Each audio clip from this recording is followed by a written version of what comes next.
This is chapter number 4, growing up as boys and girls. So we are taking question and answer on growing up as boys and girls. Are the statements given below true or false? Support your answer with the use of an example.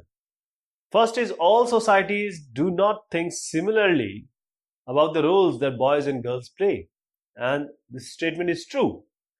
We have taken examples of Samoa society and the society in Madhya Pradesh in 1960s. So in most societies, the work boys do is given more importance than the work girls do. But there are certain societies, if we talk about other countries, work the girl do or the girls are, we can say, treated equally, and in some places they are given more importance. Our society does not make distinctions between boys and girls when they are growing up. So this is a false statement, because our society makes distinctions between boys and girls even while they are, in the growing phase, earlier stages. Because from a very early age or stage, boys are taught to be tough and serious, while girls are taught to be mild and very soft, nazakat types. So boys are given toys like cars, guns, but girls are given dolls. And which is, this is how we are making them learn to do what they are intended in the society later after. Women who stay at home do not work.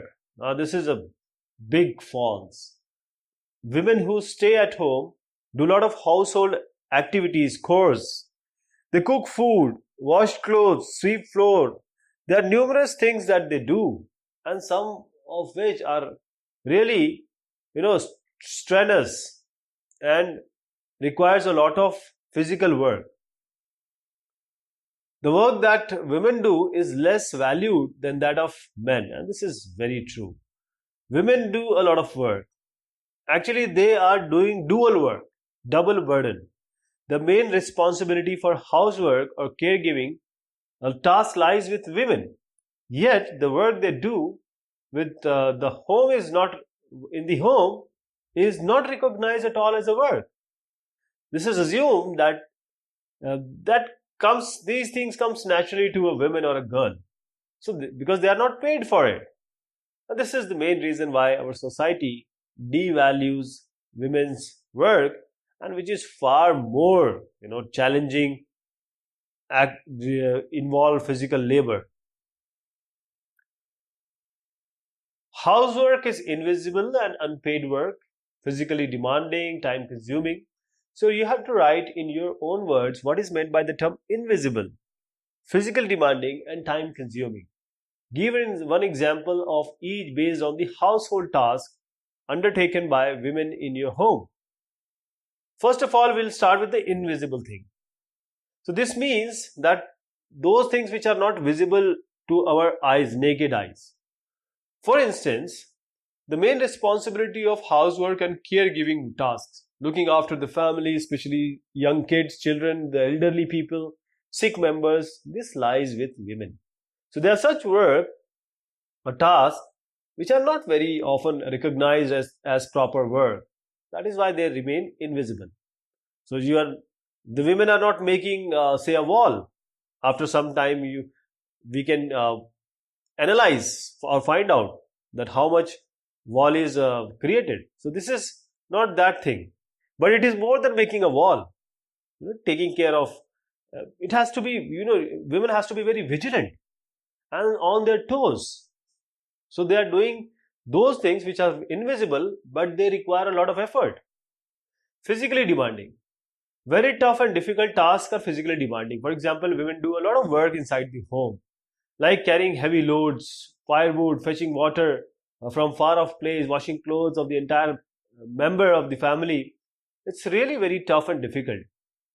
And still, have you ever seen or have you ever heard your mother or your sister complaining about that? They never complain, but they do a lot of physical demanding work, time consuming.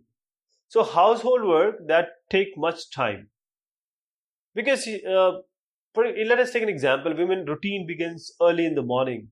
They have to get up early before anyone in the house in order to first clean, do the dishes, and finally start cooking. And it continues after everyone sleeps. Before people are sleeping, they have to give them milk and do everything for the preparation for the next day. So during this period, they are seen busy in fulfilling the needs and wishes of the family members. And it's not just one or two family members, there can be many family members. So they often sit with their children and help them in completing their homework. This is also their task. So this is how the work is actually time consuming from early in the morning, say 5 or 6, to late at night, 11, 12 o'clock. They are just working. Make a list of toys and games that boys typically play, and another for girls also. If there is a difference between two lists, can you think of some reasons why this is so? And does this have any relationship to the roles children have to play as adults? There are certain toys boys play with, or they are given especially: car, guns, swords, buses, railway trains, lions, cricket, kabaddi, hockey, football. These are all games that play. These are the toys, these are the games they play. And what are the toys girls use? Dolls, cooking items. They play badminton, table tennis, hide and seek, all the indoor games. So these games are also played by the boys. In this description, we can find out and conclude that there is a difference between the toys with which both gender plays. The reason or the idea behind this is our society mentality. It makes a clear distinction between boys and girls. Boys are taught to be tough, while girls are taught to be mild, softer. Boys are expected to they are taught to do work which highlight their manly features. But girls are often bounded to remain in the limit with all feminine virtues. This is the, contradiction and you can say unfortunate thing in our society. All these are the ways of telling children that they have specific roles to play when they grow up to be men and women. So later in life, this affects even the subjects they can study or the careers they want to choose. So the initial, you can say, learning or initial feeding, and after that, after some time, the girls and boys, they start actually behaving like this. The way they are being taught, they are because things are being fed. Now they behave exactly like this. Women, they become softer, they become feminine. Even they have the characteristics of becoming all those, are going to any occupation, working hard. They can do anything. You have seen that, if you just go out of our subcontinent, in any of the Western countries, you will see that. If you have someone working as a domestic help in your house or locality, talk to her and find out little more about her life. Who are her family members and where is her home? How many hours does she work? How much does she get paid? And write a small story based on these details. So you can say, I'm taking some names. You can just change the names.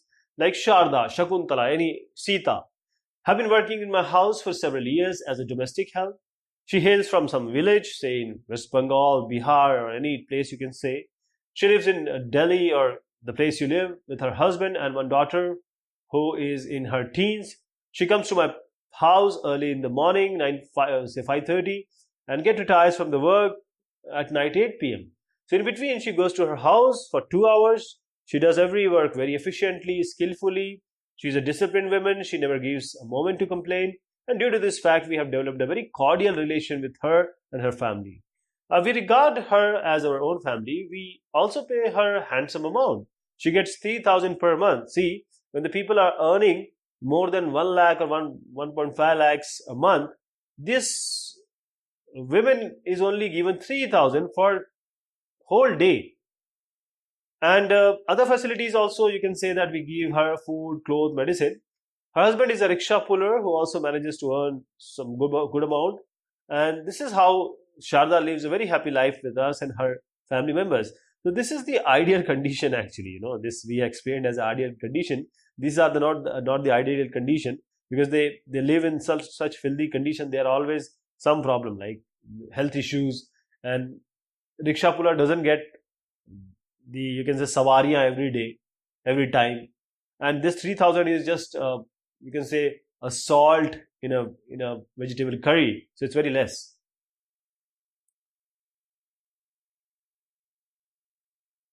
So these are some important questions. What was a very important activity on the Samoan Islands in 1920s? So fishing, because it's an island, fishing is a very important activity in the Samoan Islands. How was the girls' school in Madhya Pradesh in 1960s designed differently from the boys' school? So this is like this. So this is the school building, okay, and in this we have a place inside this. So girls' school had a central courtyard like this, where girls played in total seclusion and safety from the outside world. They cannot go outside. But boys doesn't have these. Boys' school, this may be the school. They might play here somewhere, with no safety or no seclusion. As these girls walked on the streets, they looked so, you can say, purposeful. What does the word purposeful refer to? Their only intention while they are, this is their house, one of these house. They just take straight road from school to house, not going here, neither going there, neither are even looking here and there. Well, because they want to get back to their house as early, as safe as possible. You know how the elements are there in our society. So they have to safeguard themselves. Why do we give boys and girls different toys to play with? In the beginning, we, means I am including myself, because we are the society. So we just want them to have different futures as men and women, their occupation, how they are going to live their life, dwell their life as a man and women. Why do we teach boys and girls in their early childhood? We teach the boys to be tough and masculine. On the contrary, and which is very unfortunate, we teach girls as they need to be soft and mild. Well, everyone needs to be soft and mild. Why only girls? Men should also be soft and mild. Why did Harmeet develop a notion that her mother did not work? In our society, present society, the work that women do in home, we call them as homemaker, is not recognized as work. And this is assumed. Why? Because they are not getting any money, they are not being paid for, and we just naturally think that women are there to work for all the household activity, and that naturally comes to them. So that is why Harmeet also, because of the things which are going around him, he has a notion that her mother did not work. And these activities, what she does in house, is what everyone does. And nobody gets paid for it. So nobody gets paid for it. That is, they're not doing any work. Why are the wages of domestic workers usually low? Because again, the same thing is the domestic work is not valued so much. That is why they are paid low. What is the daily schedule of a domestic worker? The domestic worker always starts early in the morning and ends late at night. How are domestic workers treated by their employers? I'm not saying all the employers, but most of them. Domestic workers are often not treated well by most of their employers. Despite the hard work they put in, their employers often do not show them much of respect and honor and asmita, identity they need to have. What do you mean by the term double burden? Single burden and double burden means two burdens at the same time. So if this is the home, this is the workplace. Several women today work both inside and outside the home. And this is one, this is two. This is why this is called as double burden. Housework commonly involves many different tasks. Name some of them. Washing clothes, cleaning, sweeping, cooking, there are so many.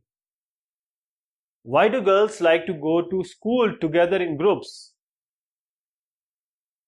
Just because the society, the people are so unpredictable.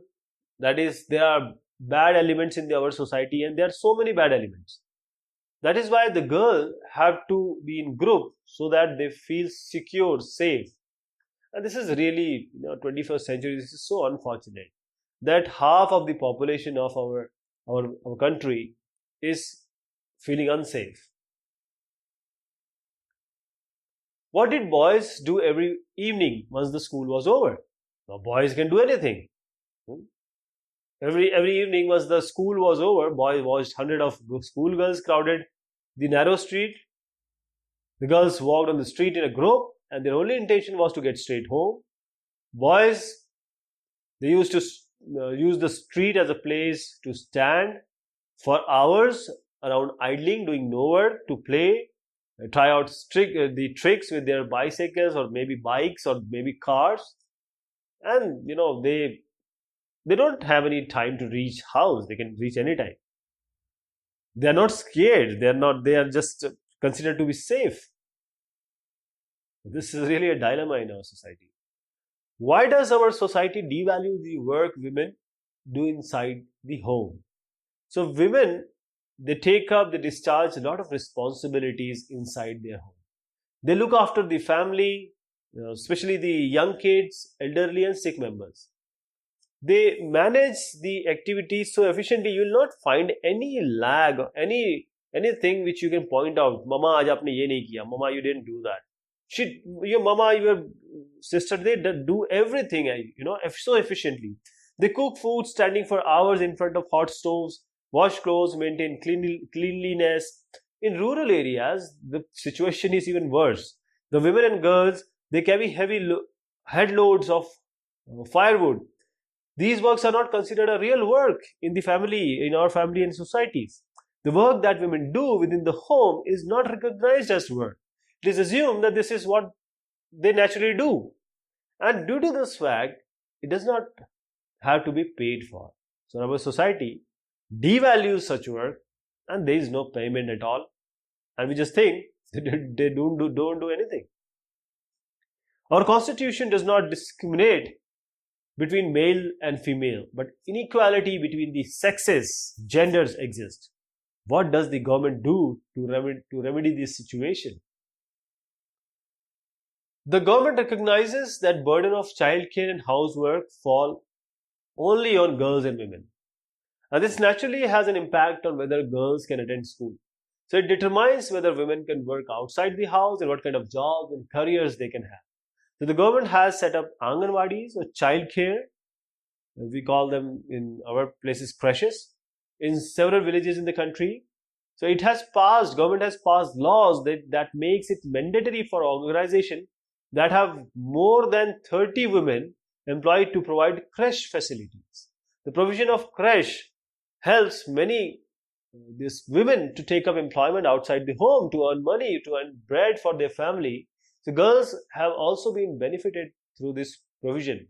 More and more girls have now started attending schools.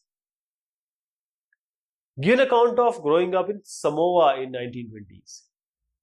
So there was a research in Samoan society in 1920s, and according to this research, Samoan children did not go to school. They engaged themselves in many different activities. They learned from their elders how to take care of young kids or do household work. Fishing was an important activity on the Samoan Islands. Young people learned to undertake long fishing expeditions. Both boys and girls used to look after their young siblings. But by the time the boys are about 9 years old, the boy joined older boys in order to learn outdoor jobs like the fishing and planting coconuts. Girls have to continue looking after small kids or do errands or work for adults till they were teenagers. They enjoyed much freedom during teenage. After the age of 14 or so, girls also went on fishing trips. Working in the plantation, learned to weave baskets. Boys had to do most of the work associated with cooking after they prepared the meals. girls would help them. Write a brief note on the lives of domestic workers with an example. So, the lives of domestic workers or maids are full of hardship. They do a lot of work in the employer's house. They clean, they sweep, they wash clothes, they do the dishes, cook different varieties of food, look after young child or the elderly, sick people. Their day usually begins at 5 in early morning and ends up at 12 in the night. And during this span of period, they do not sit even for a while. Most domestic workers are women, sometimes even young boys and girls. They are employed to do all the work. And despite the hard work they do, their employers often do not show them much respect. They are often scolded by their you can say the employer, even if they do some minor mistake. So if their wages are concerned, they are very low. The reason behind the domestic work is not valued so much. Here we took an example of Melanie. She is a domestic worker who leads a very hard life in spite of her hard labor. Her employer is not at all sympathetic. She shouts. She does not give her sufficient food. Even during severe winters, she is not allowed to wear chappals in the house. Melanie feels very humiliated, but as she has no other option, she has to bear all the hardship. But she, like her employer, also wishes to be respected, honored, and paid well. So these were the question and answer of this topic. Thank you so much and take care of yourself.